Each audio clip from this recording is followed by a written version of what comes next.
It is a goal of mine to only have books on my physical TBR from the previous year and the current year. So that means I obviously have to work on reading books from my TBR. So all of my TBR is on a spinner wheel. We are going to spin as we go and pick books for me to read. I love a good spinner wheel. I love the unpredictability of it. And it also forces me to possibly pick up some books that maybe I wouldn't have gravitated towards otherwise. I will say everything on my physical TBR, because it is fairly new, is something that I am interested in reading. But some of them are scarier than others for different reasons. So I need a little bit of a push sometimes. I have a spinner wheel of all of the books from my shelves that do not have specific video plans.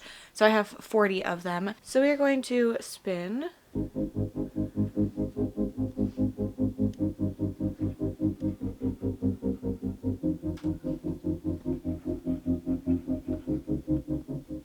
The Perfect Child is one I am so excited about. This is incredible for me personally. I have made it 117 pages into The Perfect Child, and this I think is my fourth from Lucinda Berry. I've read Appetite for Innocence. Oh, I can't remember what that one is ever called because there's not a physical edition of it. One of Our Own. Both of those were absolutely 5 stars. And then I also read Keep Your Friends Close, which came out in 2023, and I gave that one 3 stars.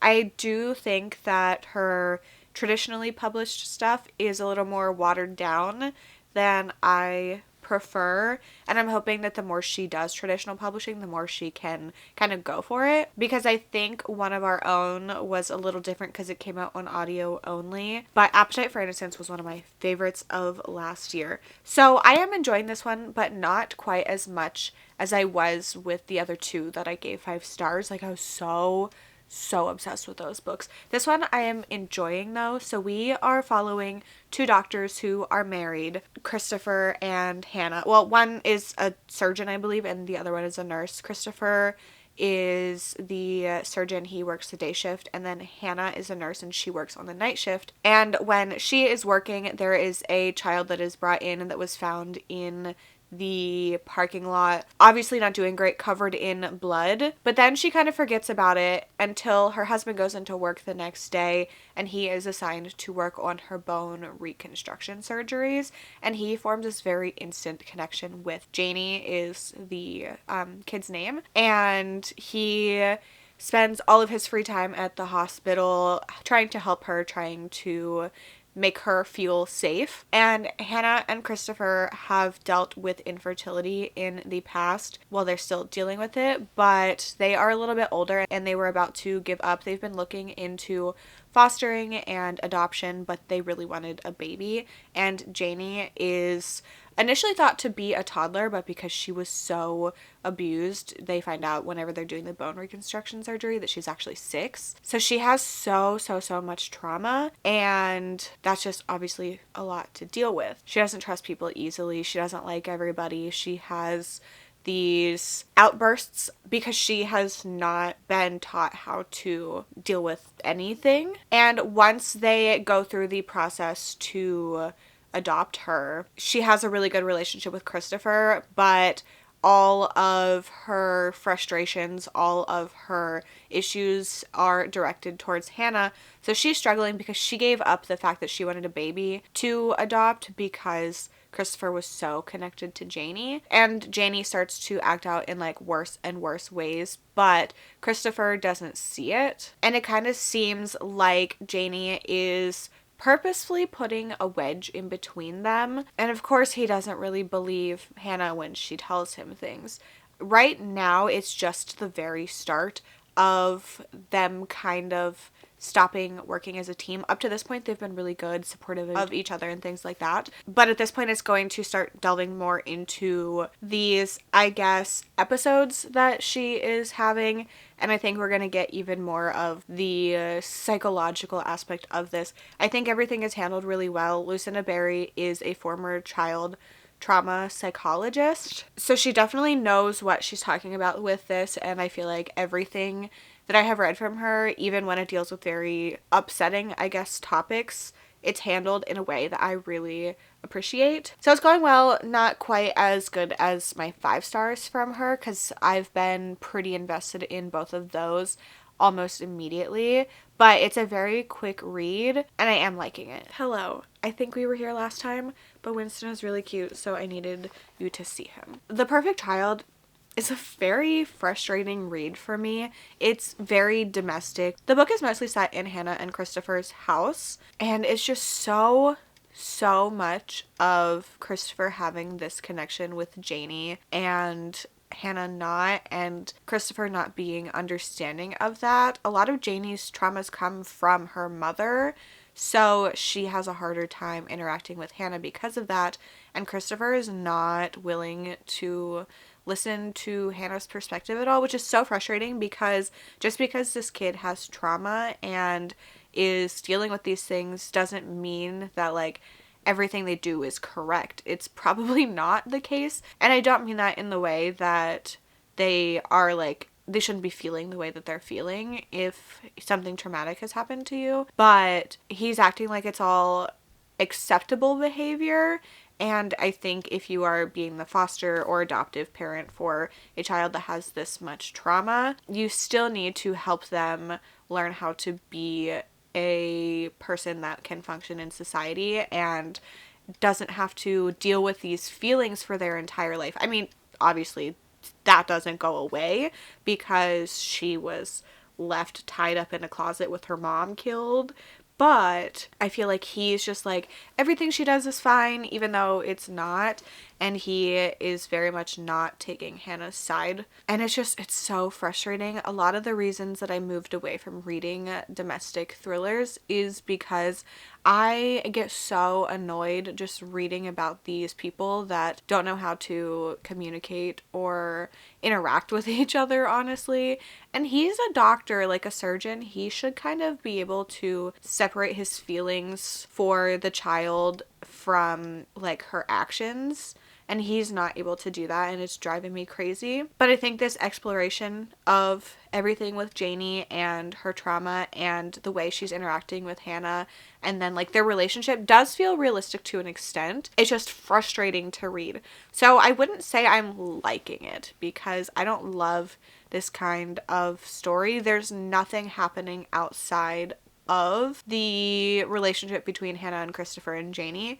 I mean, there's other like domestic things and her mom and sister show up every once in a while, but it's just a lot of personal relations between this family, which is fine. There's nothing wrong with that, just my personal preference. It's not a favorite, but I think that the dynamics are interesting and seeing about that. So I think this will probably be 3 to 4 stars depending on how it continues to go. It seems like it's going to get even more messed up now because Janie is starting to reveal some information, because a lot of the stuff that happened to her we don't know because they're told to not push, so she doesn't get even more messed up, but she's starting to let some things out that are very intriguing. I finished The Perfect Child, and the end of this, the last 30%, was definitely more what I prefer in books. So I'm going to give this one 4 stars. It dealt with so many things regarding trauma, both childhood trauma and how children react to these horrific things. The idea of people being inherently good versus evil, the issues that can come with being a parent, specifically a mother. In the last third, things happened that kind of took the story outside of this house, which I feel like for me gave it the variety that it needed, because we were continuing to have a lot of the same conversations in the last third, but it wasn't as singular of a story at that point.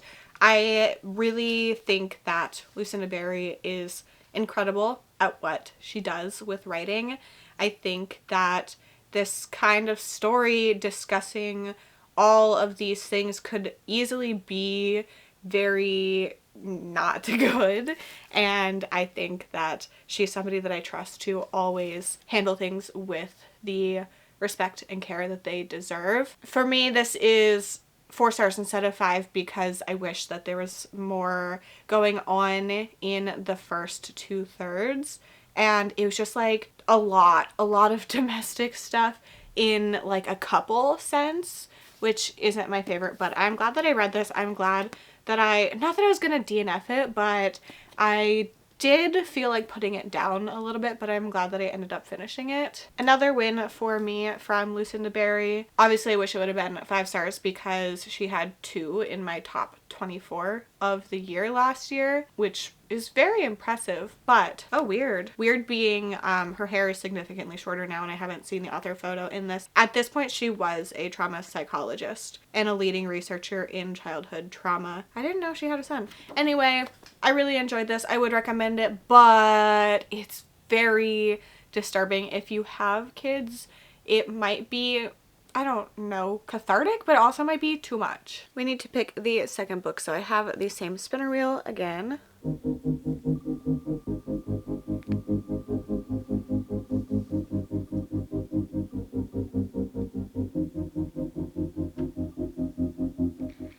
So I will be reading The Return by Rachel Harrison. This is perfect. I needed to read it for Patreon a couple months ago, and I didn't have the audiobook. I kept putting it off, and I really wanted to get to it like as soon as possible, so I am glad that I can read that in this video. I hate the winter.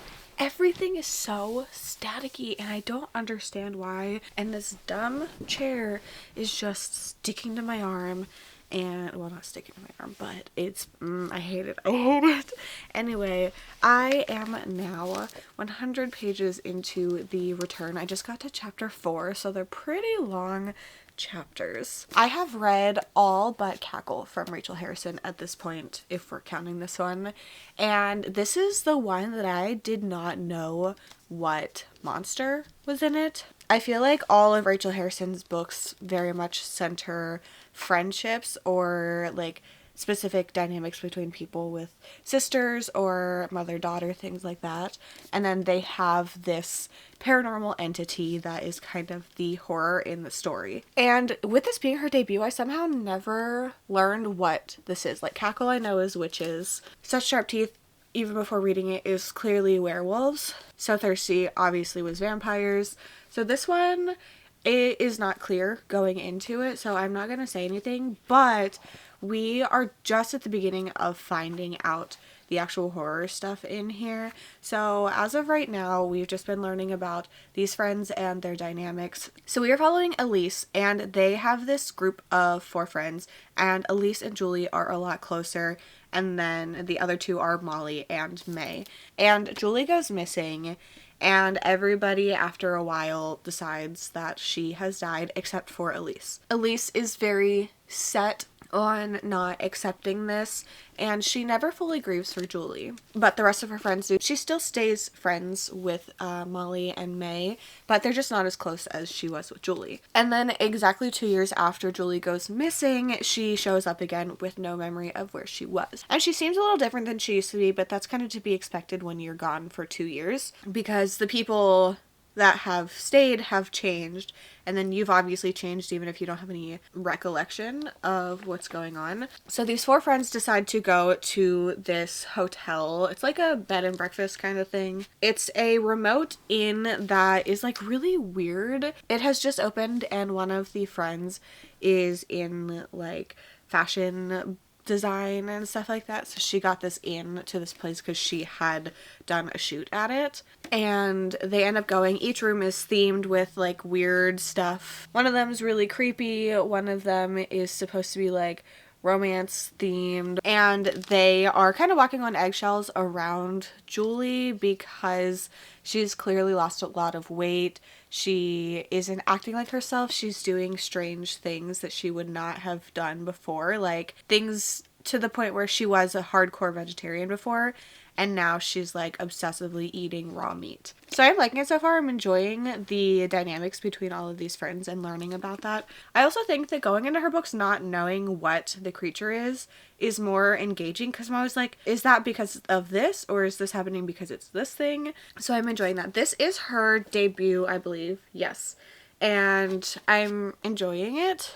The chapters are so long, so I'll have to figure out where it'll make sense to check in again. But I'm kind of pleasantly surprised, even though I do generally like her books. I finished The Return. I was going to give you another update, but I feel like I didn't really have much to say. This is one that is so focused on these relationships between these friends, and I did really like it. I felt invested the whole time. I read this so quickly. It's a fairly short book in general, but I was never like, oh, I don't want to read this anymore, because I had to read it very quickly because my Spotify audiobook hours were renewing. I forgot about it and I was like, oh crap, I need to like get this done. But I wasn't like rushing through the book and not paying attention because of that. But that was another factor in me not giving an update because I was very rushed for time. I finished this right before my audiobook hours renewed. I'm so bad at keeping up with them, and it's the day before and I'm like, oh, I gotta read. There was just something about the friendship dynamics in here that I really enjoyed.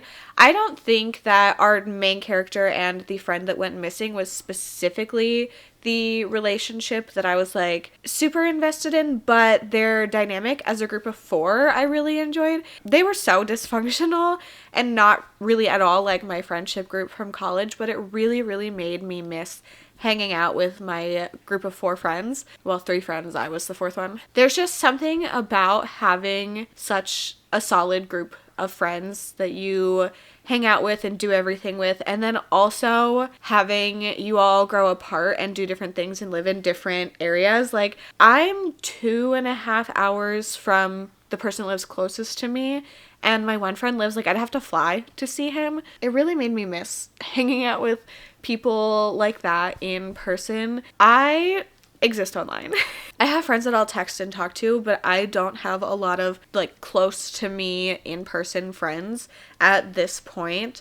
And sometimes I'm so content with not having that, but then I'm like, it's just different to hang out with people in person. So I miss that a lot. And I think that that impacted why I enjoyed this so much. And I do think that's the case with Rachel Harrison books in general, because they're not like in your face scary or like super horror, but if you relate to the things that she's discussing in her book, I think you'll really like it. And I did really enjoy this one. There was more to it than just like missing having a friend group, because this one friend went missing for 2 years and has no memories of that, and just like these weird things happening with her. I feel like we didn't get as many answers with this as I expected, which I don't mind, but it was a little bit surprising to me because I feel like all of her other books that I've read have more concrete answers. I liked this one more than Such Sharp Teeth, and probably the same as So Thirsty, maybe a little bit more.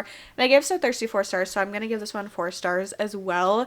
Black Sheep still remains my favorite, but I'm really glad that I read this. It's one that was just kind of sitting on my shelves and I kept ignoring, and I'd be like, I enjoy Rachel Harrison, but at the same time, I feel like I need to be not in the right mood for it, but I don't know. I'm really glad that I picked this up this month, and I read it, and I read a book from my TBR in the month that I was supposed to read it, which I do a decent amount of, but I was nervous I wasn't going to get to this one. So I'm glad I read this. I'm glad that I liked it. Hello, we need to pick another book. So I have the spinner wheel up again, and we are going to choose one.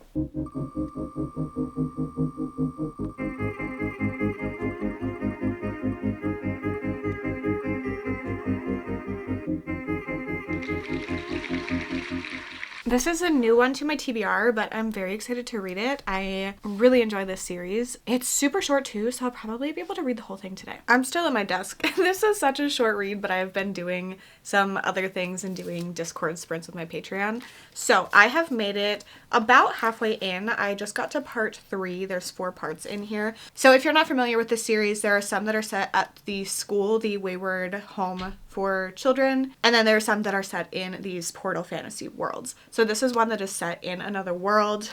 We are following Nadia. At the very beginning, she is living in an orphanage in Russia, and she's very happy there. She makes it her goal to get everybody else adopted. The people in charge of the orphanage are like, maybe don't do that. So they kind of push her, and a family takes her. She is born missing part of her one arm. She sees no issues with that, but when she's with this other family, there is push to get her prosthetics to make her fit in more. And she's like, but I don't need that. Like, that's actually making things worse for me. It's harder to do things. I've been like this my whole life, and I'm not trying to look for what you think are accommodations. Her adoptive parents are not people that really should have kids. They adopted her because they felt like it was something they had to do. They had to have kids, and they're not very good at it. They don't listen to her. They just do whatever they want and they think is best, and not really Winston. And they're not really thinking about what she really wants and needs. She really loves turtles. There's a turtle pond near her house, and she goes there and sees "Be sure" written on a turtle in Russian, and then she ends up in this other world. There's a talking fox, a frog that eats people, just different things like that, and she's trying to figure out how to survive in this world up to this point. The conversations in this surrounding not accepting people for who they are and feeling like people with any sort of difference needs to be fixed to fit the standard. It's a really great conversation. I think it's an important conversation, and I'm really enjoying this so far. I don't feel like it's my favorite in a series at this point. I usually like the darker ones, but I'm liking our character, and I'm really looking forward to seeing what is happening in the rest of this world. I have a very exciting package that I just got in the mail. This is an arc that was very kindly sent to me from a publisher. I did request it. It is from Shortwave Publishing, which I've read a couple books from before, and I've also read and really enjoyed from this author previously. So this is a horror book that comes out on April 22nd, and this is about weird things going on at a retirement home. It's an exploration of grief, dementia, and perhaps the greatest horror of all, growing old. So I have the Sundowners Dance by Todd Keisling. This does come out in hardcover, but this is the ARC copy. I really enjoyed both Scanlines and Devil's Creek. I feel like these are both very different in vibes, and I think this one will be as well. So I'm really, really excited to get to this one. I think Todd Kiesling's writing is very compelling. This is a weird one, which I'm so excited about, but it is set at this nursing home, and we're following Jerry. He gets a warning on his doorstep from someone saying, "You need to leave. The worms. They dance at nightfall." What does that mean? And the person that delivered the message is known to have Sundowners dementia. I think this one's going to be a really great one. So, something to put on your radar. I will be reading it at some point in a vlog, but just so you are aware that it exists now. I have finished Adrift in Currents Clean and Clear. I think I'm going to give this one if we're getting very specific, 3.75. I liked what this one was doing. I really liked the discussions in it, the way that disability was handled, and the discussions surrounding that and adoption were just really incredible. I wasn't in love with the plot itself. I think it was okay, but it also spanned a large amount of time, which is what made it a little less engaging to me. I wasn't really sucked in the story. We were just kind of hovering over it, I feel. I guess I prefer just being like in the moments instead of watching like a longer time period and not getting as much. I did still really like it though. These books are always really hard to talk about because I don't want to tell you much of the plot, but we are watching Nadia for a lot of her life and seeing her live in this world, and then in previous books, we know that she is at Eleanor's Home for Wayward Children, so we see how she gets back there as well. It's not like a happy ending because of where it ends, but at the same time, knowing this is set in the past from other things that we have read, so it didn't really bother me. This is in the middle to bottom of rankings, I guess, but I still had a really good time with it. Sean McGuire truly does such a great job at exploring different topics, different conversations, and handling them really well. I just appreciated what this one did a lot. So,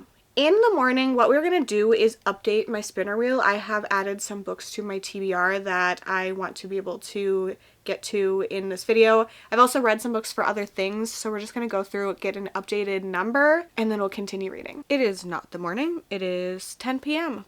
But we are going to go through and make sure my TBR is up to date on my spinner wheel. So Since starting this, I have added 2 books to my TBR. One, I just showed you, The Sundowners Dance by Todd Kiesling, and the other one is Deep End by Ellie Hazelwood. I haven't done a book haul this year. I don't think I really plan on doing book hauls anymore. I'm just kind of unboxing things in videos, but I have added these to my TBR since last year. Oh, and Onyx Storm. So we currently have 50 books on the spinner wheel. So everything is up to date, and we're gonna pick our next book.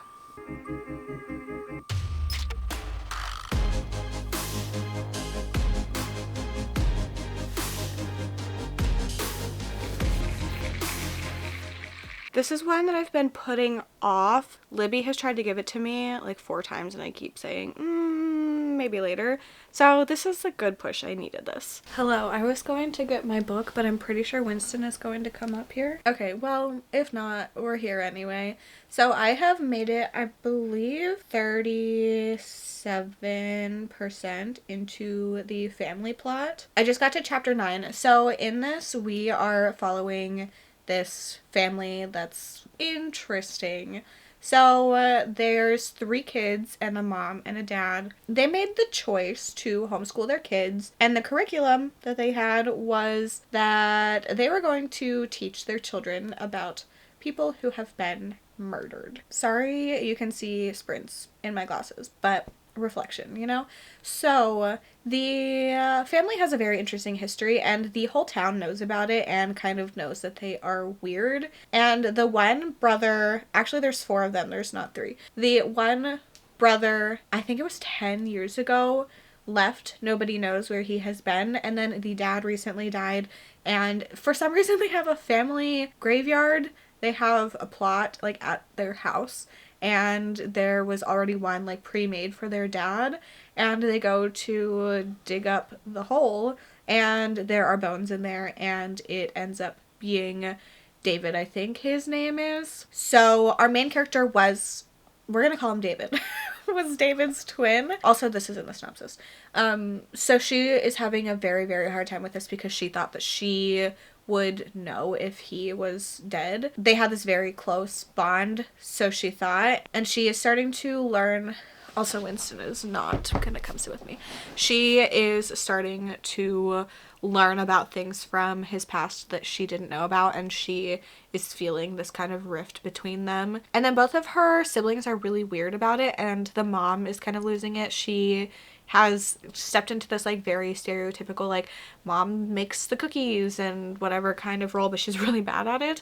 And then the one sister makes very morbid art about death and shows like the scene of the crime and posts it on her Instagram. Also, the brother was buried with the axe that he used to use around the property. Then the other brother that's alive is turning their house into a like couple day museum, and he's like showing people that their house isn't weird and whatever, trying to make them seem normal, which is a very odd choice. So they're like gonna charge people to come into their house and look around and be an exhibit for a couple days, and that's how he's processing things. It's very strange. I feel like none of it really makes sense, but also I don't have any like real issues with it. It's entertaining enough. It is a little slow. I feel like not much has happened, and I do want it to pick up very soon, but I think it's an intriguing concept and I think I'm liking it, but I feel like this could get a little boring if it doesn't pick up. It might be a little too repetitive with our main character just like looking into these little things because she wants to figure out what happened to her brother. So there's some weird family dynamics, and it's intriguing but not very entertaining at this point. I have made it 210 pages into the family plot. This is one that is so weird for me to read because I feel like nothing of excitement is happening, but I'm weirdly invested in it. I don't know what it is. Like, I really don't know. I think it's just because this is such a weird situation. There's this notorious serial killer on this island that they live on, and they're all like, yeah, we're fine, like, no big deal. There's been some reveals of why people have been acting the way that they've been acting, and suspicion put on people and confirmed and or denied. And it's just been interesting to watch, but nothing that has been happening has been very exciting either. I truly don't know how to talk about it. I feel like this book could be very boring for a lot of people. Maybe I'm just enjoying it because I am reading it when I'm working on my puzzle, and I'm very invested in that.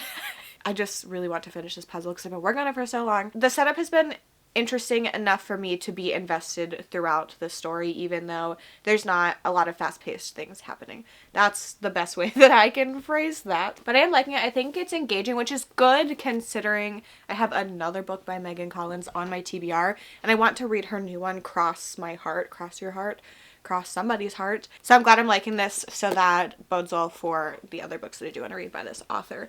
I probably should go do other things, but I might just listen to this audiobook and do the puzzle still. So I will finish this very soon, check in with you, and I think we're gonna do one more book after that, which is very exciting. I have finished The Family Plot. I'm gonna give this one 3.5 stars. I did like it, but there was just something about it that I don't know. I don't know. I generally obviously liked it. I was interested while I was reading it, but it's not one that I needed to get back into. And I think that there was just not enough plot and not enough of me caring about the characters. I think that everything was done decently. I just wish that it would have done something else with the plot or the characters. It was a very easy read for me though, and I did enjoy it. I will read more from Megan Collins. I have one on my shelves and then the other new one that I do want to read. So that didn't change my opinion. I believe this one came out after The Winter Sister, which is the other one on my TBR. This was generally a decent time, but I have no like true thoughts. So that completes our 4th book, and we are going to spin for a 5th. Also, while we're here, I want to let you know about something that we're going to do moving forward. This is going to be a continuous series on my channel, and I plan on reading 5 books for each video, and we're going to continue picking them with a spinner wheel, but the thing is, you will get a say in one of the books that I read. So here is my physical TBR. Leave in the comments which book you want me to read, and the top 3 books with the most comments will get put on its own spinner wheel. So I will be reading one of the top 3, I guess, most requested books, and then the other 4 I will be reading from the general spinner wheel that we've been doing this time. You can also vote for up to 3 as well.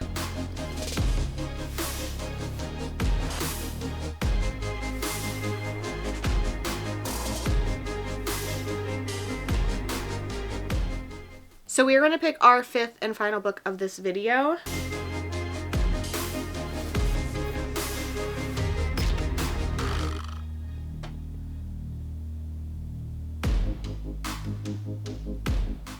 Oh, I wasn't expecting that one, but honestly another one that I probably wouldn't have read anytime soon without it. Where is it? There it is. This one was very kindly sent to me by the publisher. There was like a whole box. It was really cool. I enjoyed the first one by Elena Urquhart. It's called The Butcher and the Wren. I think I give it 4 stars. So I'm anticipating to enjoy this one. Okay, cool. This was a really good pick, actually. I have been reading The Butcher Game.